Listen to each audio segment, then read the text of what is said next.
Understand the instruction cycle in detail. So, what is instruction cycle? What is instruction cycle?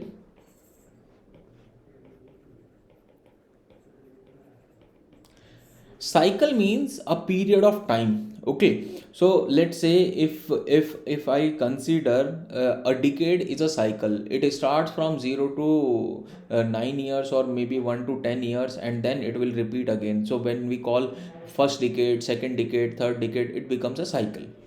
So we have to generate T1, T2, T3 up to, let's say, T15. But some instruction are using only T0 to T2.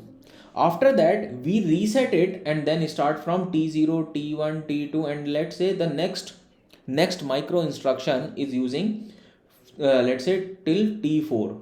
Then we again reset it to T0 and do so on. So this is a instruction cycle. Okay, every instruction cycle is consisting of some operations which are fixed actually.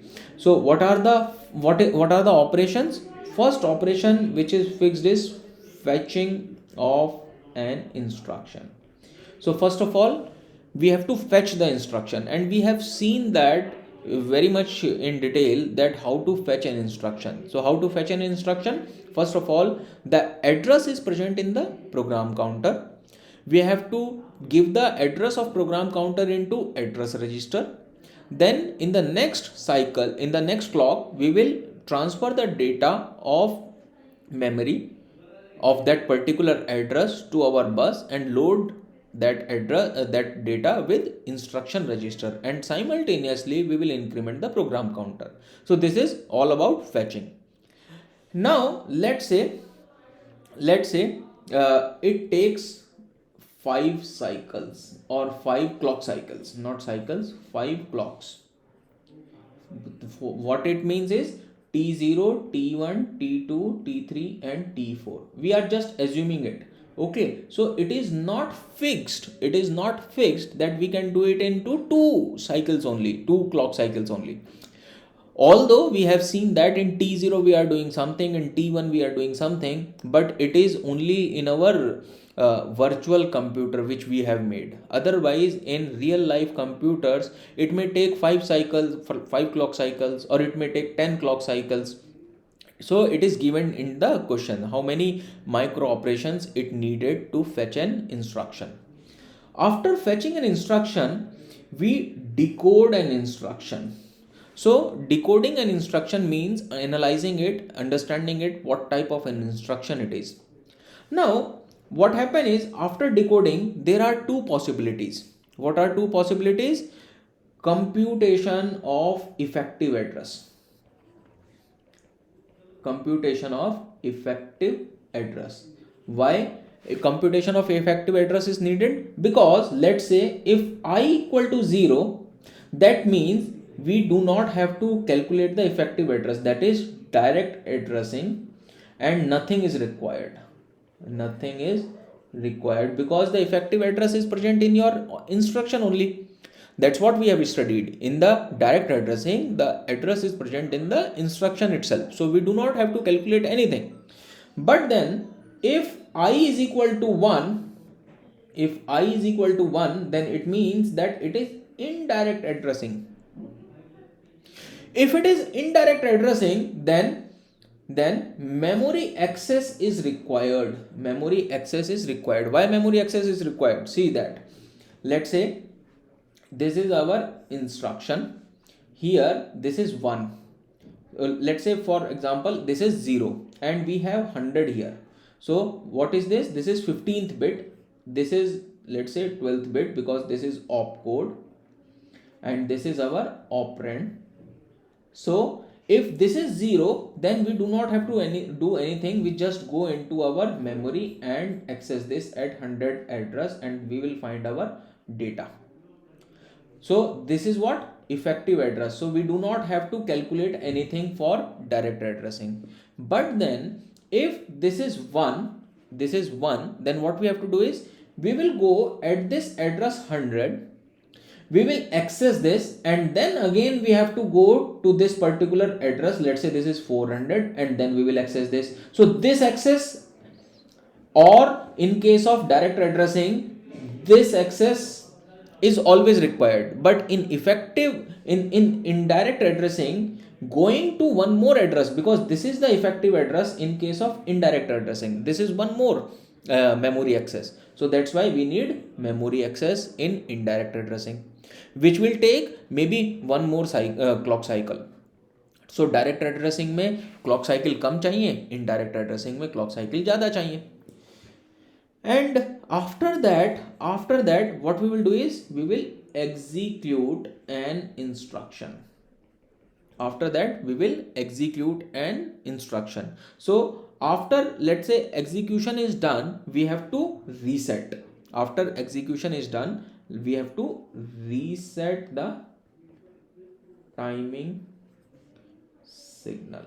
Why? Because here we have seen that, let's say t0 से t2 में खत्म हो गया कुछ, तो उसके बाद हमें रीसेट करना है वापस t0 में, बिकॉज अगली फेचिंग होगी इंस्ट्रक्शन की. Because there is not only one instruction, एक इंस्ट्रक्शन पूरे होने के बाद दूसरी इंस्ट्रक्शन है. So for that second instruction we have to start from fetching again. And as you have seen in our circuit, T0 is connected to something hardwired, T1 is connected to something hardwired, so we have to start from T0 again. So that's why resetting the timing signal is required. So this is how the instruction cycle works. Now we will see fetch, decode, computation of effective address, execution of an instruction in detail. Okay, starting with the fetching. So I'll although we have studied that fetch very much in detail, I am just repeating it once more because it is important. So what it does, it starts with getting an instruction which present in memory. See, you may assume that when I call getting the data from the memory or getting an instruction from memory, they both are same thing actually, because हमारे पास address register में जो address है वो directly available हो जाएगा memory में, और वो एड्रेस एक्टिवेट हो जाएगा. अब उस एड्रेस पे जो भी वर्ड हो, वो डेटा हो या इंस्ट्रक्शन हो, मेमोरी को उससे कोई मतलब नहीं है. For memory it is data. When you transfer that data into instruction register, then it will be assumed as an instruction. And when you transfer that data into a data register, then it is assumed as data. For memory, it is nothing different. For memory, it is just plain data. It may be instruction, it may be only data, or it may be a combination of anything. Memory has nothing to do with it.